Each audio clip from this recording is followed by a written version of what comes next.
আমি এখন যার সাথে কথা বলছি, যার জন্য কথা বলছি, তার প্রযোজক, কিন্তু তিনি নিজে একজন নির্মাতা, একজন সাংবাদিক, উপস্থাপিকা, সর্বগুণে গুণান্বিত একজন মানুষ, সামিয়া জামান। আজব কারখানা নিয়ে মানে আপনার বক্তব্যটা কি? আজব কারখানা যেহেতু রিলিজ পাচ্ছে সামনে। নিশ্চয়ই আমরা আপনাদের সাথে যে কারণে আমরা একসঙ্গে হয়েছি সেটা হলো যে আজব কারখানা ছবিটার যাত্রা শুরু হয়েছিল কয়েক বছর আগে। শবনম ফেরদৌসী এই ছবিটির কাহিনীকার এবং নির্মাতা, আর আমি ছবিটি প্রযোজনা করেছি। তো এই ছবিটি সরকারি অনুদানও পেয়েছে। আর আমাদের ছবিটাতে আমাদের গ্রাম বাংলার বিভিন্ন রকমের ফোক মিউজিকের একটা মানে উপস্থাপনা আছে, নানা ধরনের গানের সঙ্গীতের উপস্থাপনা আছে। আর মূল চরিত্র তিনিও একজন সঙ্গীত শিল্পী, চলচ্চিত্রে রক সঙ্গীত গায়ক, পরমব্রত চট্টোপাধ্যায়, ওপার বাংলার। আর বাংলাদেশের থেকে আমাদের বেশ কয়েকজন অভিনয় শিল্পী আছেন। দোয়েল আছেন, ইমি, মডেল ইমির প্রথম চলচ্চিত্র এটি। তো এই ছবিটাকে দর্শকের কাছে নিয়ে আসার জন্য আমরা বেশ অনেক দিন ধরে একটা যাত্রা করছি।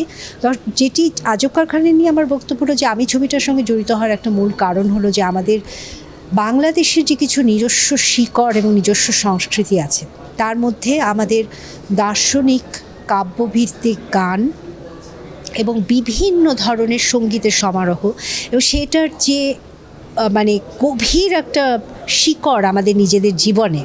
আমরা যতই নাগরিক হই না কেন, আমরাও কিন্তু সেই মাটি, সেই শিকড়েরই মানুষ সবাই। এটার একটা অদ্ভুত সুন্দর প্রেজেন্টেশন, অদ্ভুত সুন্দরভাবে এই চলচ্চিত্রে এটাকে আনতে পেরেছে শবনম তার কাহিনীর মাধ্যমে। 4 বছর পর, অনেক দিন, যে সময় তুফানের একটা মানে লন্ডভন্ড করে দিচ্ছে তুফানের, এই সময় আপনি কেন আগ্রহী হলেন এই আজব কারখানা ছবি রিলিজ দেওয়ার জন্য? আচ্ছা, ছবি রিলিজ হওয়ার জন্য আসলে আমরা গত বছর থেকেই প্রস্তুতি নিচ্ছিলাম। ছবিটা যখন শেষ হয় তারপরে প্রথম আমরা এটি ঢাকা আন্তর্জাতিক ফিল্ম ফেস্টিভ্যালে দেখাই এবং সেখানে ছবিটি ফিপ্রেসকি পুরস্কারও বিজয় করে নেয়। তারপরে 2 বছর ধরে ছবিটি পৃথিবীর বিভিন্ন দেশের ফ্রান্স, ইংল্যান্ড, ভারত এবং অন্যান্য দেশের চলচ্চিত্র উৎসবে যাচ্ছে, সুইজারল্যান্ড ঘুরে এসেছে। কিন্তু গত বছর আমাদের মূলত আর্থিক এবং রাজনৈতিক এবং বিভিন্ন পরিস্থিতির কারণে বছরের শেষের দিকে যখন আমরা ছবিগুলো সাধারণত দেখি, তখন ঠিক মনে হলো যে এখন ছবি সেইভাবে দেওয়া যাচ্ছিল না, আমরা দিতে পারিনি। তারপরে এই বছরে নির্বাচনোত্তর সময়ে আমরা ডেট পেতে পেতে ছবির জন্য তৈরি হতে হতে এর মধ্যেও এটা আরও 2টো চলচ্চিত্র উৎসবে গেল। তো এখন আমরা যে সময়টা পেয়েছি, হ্যাঁ বর্ষাকাল, কিন্তু এখন এটা তো সত্যি যে বাংলাদেশে এখন আবার নতুন করে কয়েক বছর ধরে চলচ্চিত্র নিয়মিত দেখার এক ধরনের একটা দর্শক তৈরি হয়েছে। আর 2 নাম্বার, তুফানকে আমি অবশ্যই অভিনন্দন জানাই যে বাংলাদেশের চলচ্চিত্রে হিট বা চলচ্চিত্র ছবি মানে দর্শককে সিনেমা হলে নিয়ে আসতে হলে সব ধরনের ছবি হতে হবে, এবং এটাকে একটা ছবির জন্য আরেকটা ছবির কোনো মানে আমাদের ছবির সাথে তুফানের কোনো বিরোধের আমি কোনো কারণ দেখি না। আমি বরং আপনাকে বলছি যে আমাদের যে 12ই জুলাই ছবি রিলিজ হবে ততদিনে তো বেশ কয়েকদিন হয়েও যাবে। সুতরাং যারা যাচ্ছেন সিনেমা হলে নিয়মিত, তারা তো অন্যান্য ছবিও দেখতে চাইবেন, আমাদের ছবিও হয়তো দেখতে চাইবেন। ভিন্ন ধর্মী যে ছবিগুলো যেগুলো বলে, যেমন সেলিম ভাই কিন্তু মাঝখানে হ্যাঁ কাজল লেখা রিলিজ দিয়েছেন, কিন্তু তিনি হয়তো বা ডিসহার্টেড হয়েছেন বা অনেক ফল পায়নি, ছবি নেমে গেছে বা ছবি দেখেনি মানুষ। সেই হিসাবে আপনি একটা চ্যালেঞ্জ নিয়েছেন এখনকার ছবি। হ্যাঁ চ্যালেঞ্জ না, আসলে আমরা যখন চলচ্চিত্রের ডেটটা পেয়েছি, ছবিটার ডেটটা পেয়েছি, এবং এটা আমরা বেশ মানে ঈদের অনেক পরে হবে, 1 মাস পরে প্রায় ভেবেই আমরা ভেবেছি যে যেই ছবি এখন তুফান বা যে কোনো ছবি যদি একটা ঐতিহাসিক ব্যবসা করে বা অনেক বেশি করে, হ্যাঁ সেটার জন্য তো আশেপাশের ছবি বিকৃত হয়। বা আপনি যেটা বললেন, ওনার ছবিটা অবশ্যই আরও আগে ছিল অনেক, আমাদের ছবিটা কিন্তু 12ই জুলাই আসবে, মানে আরও পুরো 2 সপ্তাহ বাকি। সেই জন্য আমাদের কাছে মনে হচ্ছে যে সিনেপ্লেক্সে এত স্ক্রিন আছে, এবং আরেকটা ব্যাপার হলো আপনি নিজেও ভালো বুঝবেন, আমাদের দর্শকরাও এখন এসব সবই জানে যে একটা ছবির মানে রিলিজের আগে এত রকমের প্রস্তুতি থাকে। এবং আপনাকে যেরকম বললাম যে আমরা গত বছর থেকে কিন্তু মোটামুটি তৈরি ছবিটা রিলিজ দেওয়ার জন্য। এখন আমরা আর মানে এখনের বদলে আমরা ডিসেম্বরে গেলাম, তখন হয়তো দেখা গেল আরও একটা এরকম একটা জিনিস খেয়াল করবেন যে গত কয়েক বছর ধরে কিন্তু বেশ মানে কয়েক মাস পরপরই বেশ ভালো ধরনের বাণিজ্যিক মানে ব্যবসা সফল ছবি আসছে, এবং সেই জন্য আপনি এই সাইকেলটাকে কখনোই আপনি এড়াতে পারবেন না। মানে আমি আজকে না দিয়ে যদি অগাস্ট মাসে দিই, অগাস্ট মাসে যে আরেকটা হিট ছবি এসে হাজির হবে না তা তো যাই না। এবং আমাদের ছবির একটা বড় কি বলবো শক্তির জায়গা হতে পারে যে যেহেতু একটু সঙ্গীত নির্ভর ছবি এবং যেহেতু এটার মধ্যে মাটির গন্ধ আছে, আমরা আশা করছি মানে দর্শকরাই একজন আরেকজনকে বলবেন যে ছবিটা দেখে আসো। ওয়ার্ড অফ মাউথের উপর আমরা ভিত্তি করব, মূল চরিত্র পরমব্রতের ভক্তর উপর ভিত্তি করব, শবনম ফেরদৌসির কাহিনী নির্মাণের মুন্সিয়ানার উপর নির্ভর করব, এবং গ্রাম বাংলা এবং শহরের যে আশ্চর্য আধুনিক রূপ দেখা যাবে সেটার উপরও ভিত্তি করব। আর একটা খুব গভীর দার্শনিক একটা তত্ত্ব আছে ছবিতে।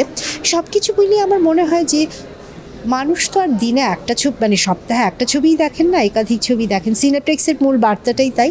আমি খুবই আশাবাদী যে আমাদের দর্শক যেহেতু এখন ছবি দেখতে অভ্যস্ত হয়ে গেছেন, যে তারা শুক্রবার শনিবার কি সপ্তাহের মাঝখানে একবার কি একটা ছবি দেখেন, আমাদের ছবি দেখতেও আসবে।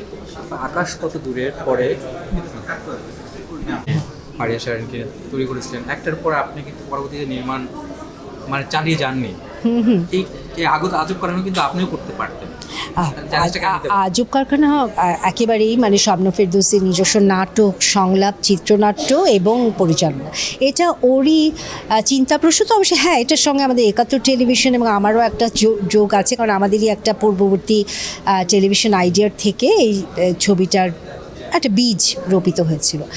এটি আমার পরিচালনার ছবি হওয়ার কখনোই কথা ছিল না, এটা শবনম করেছে, এবং আমি এই ধরনের একটা ছবি প্রযোজনা করতে পেরে আমি খুব আনন্দিত এবং গর্বিত। ব্যবসার কথা বাদ দিলাম, মানে ছবির কথা বলছি। আর পরিচালনা আপনি ঠিকই বলেছেন, আমি পরিচালনা করেছি এবং আগ্রহ ছিল যে আরও করব। কিন্তু আপনি হয়তো জানেন যে আমি কিন্তু বহু টেলিভিশন নাটক এবং সিরিজ মানে সিরিয়ালও প্রযোজনা করেছি, এবং সেটার অনেকেই মানে অনেক বেশ সুপরিচিত মুখ আমাদের নাটকের মধ্য দিয়ে, আমার প্রযোজিত নাটকের মধ্য দিয়ে বেশ তারপর পরে তারা আরও ভালো জায়গায় গেছেন। মানে অনেক নতুন ধরনের কাহিনী অনেক কিছু আমরা করেছি। সিনেমা করার সময় একটু ডিফারেন্ট টাইপের কাহিনী নিয়েই করার চেষ্টা করেছি। সব করতে করতে তারপর আপনি জানেন আমি একটা টেলিভিশনে একটা প্রাতিষ্ঠানিক দায়িত্বে আছি, আমি বহু ডকুমেন্টারিরও কমিশনিং এডিটর, এবং আমি অন্যান্য মানে চলচ্চিত্রের জগতের মানে আমাদেরকে নিজেদের শক্তি নির্মাণে আমি অনেক ধরনের কাজ করে থাকি। তো দেখা গেল সে যা হয় আর কি, মানে এই সমস্ত নানা রকম প্রাতিষ্ঠানিক এবং সাংগঠনিক কাজ করতে গিয়ে প্রযোজনাটা আমি যেমন মানে করতে পারি, কারণ ইন্ডিপেন্ডেন্ট বা ফিল্ম মেকার হিসেবে কিন্তু আপনি এটা সেলিম বা যে কোনো কাউকে জিজ্ঞেস করলেই দেখবেন পরিচালনার চাইতে তার বেশি শক্তি খরচ হয় এই মানে ব্যবস্থাপনার কাজে। সো সেইটা আমার কাছে মনে হলো যে এটা তো আমার আসলে একটা স্বাভাবিক শক্তির জায়গা, আমি তো এটা করতে পারি। আমি আজকে শবনমের ছবি করলাম, আমি একসঙ্গে আরও ৩-৪টা ছবিও প্রডিউস করতে পারি, কিন্তু আমি পরিচালনা করতে গেলে, নিজের ছবি তৈরি করতে গেলে যেই সাধনা, যেই শ্রম, যেই ডেডিকেশন নিয়ে একটার পিছনে লেগে থাকতে হয়, সেই সময়টা হয়তো আমি এখন বার করতে পারবো না।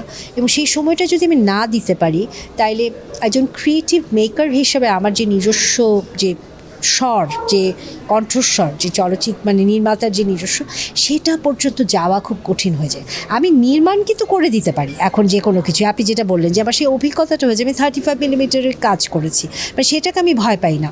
কিন্তু আমার চলচ্চিত্র নির্মাতা হিসেবে সেই তার তুলনায় আমার মনে হলো এই যে আমি এই প্রজেক্টটাকে লালন পালন করে এই যে আজব কারখানা যে তৈরি হলো, এটা তো আমারও ছবি, তো সেটা মনে হয় আমি আরও অনেক বেশি চলচ্চিত্রের কাজে আসতে পারছি আমার নিজস্ব পরিচালনার 1-2টি ছবির বাইরেও। আমি একটা প্রশ্ন করি, অনেকে ন্যাশনাল অ্যাওয়ার্ডের জন্য ছবি করে, বিশেষ করে প্রযোজকরা যে তাদের প্রযোজনায় ছবিটা নামটা আসে, আপনার এরকম আছে কিনা, বা এই যে ফেস্টিভ্যালের জন্য? না দেখুন, ছবি তো আমরা বানাই দর্শককে দেখাবার জন্য, এবং যে কোনো পুরস্কারই হলো সেটার ছবির গুণের একটা মানে যেটাকে একটা রেকগনিশন পেলেন, আপনি একটা সম্মান পেলেন সেটা আপনার প্রচেষ্টাটার জন্য। তো বাংলাদেশের ক্ষেত্রে নিশ্চয়ই আমাদের জাতীয় পুরস্কারই তো আমাদের সর্বোচ্চ সম্মাননা, সেটি আমরা সবাই চাইব। আমার ডিরেক্টর শবনম ফেরদৌসি এরই মধ্যে জাতীয় পুরস্কার প্রাপ্ত, সে 2016-তে জন্মসাথী ছবিতে পেয়েছেন, এবং সেটা আমাদের ৭১ টেলিভিশনের প্রোডাকশন সেটাও আমি সেই জন্য খুবই গর্বিত। কিন্তু শুধু সেজন্য ছবি কেউ কেউ বানিয়ে থাকতে পারেন, কিন্তু আমার মনে হয় বেশিরভাগই নির্মাতা এবং যারা প্রযোজনা করেন বা প্রতিষ্ঠান, তারা কিন্তু ওই কন্টেন্টটার জন্য, মানে যেই কথাটা বলা হচ্ছে বা যেই স্টোরিটা বলা হচ্ছে বা যেই কাহিনিটা আমরা দর্শকের কাছে নিয়ে যেতে চাইছি, সেটার টানেই ছবিটা বানানো হয়।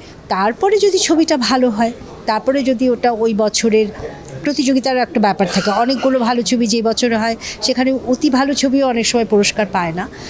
তো দেশের মানুষের কাছে সম্মান সর্বোচ্চ, আর দেশের সরকার এবং দেশের রাষ্ট্রের যে সম্মান, সেটা তো নিশ্চয়ই আমরা সবাই চাই।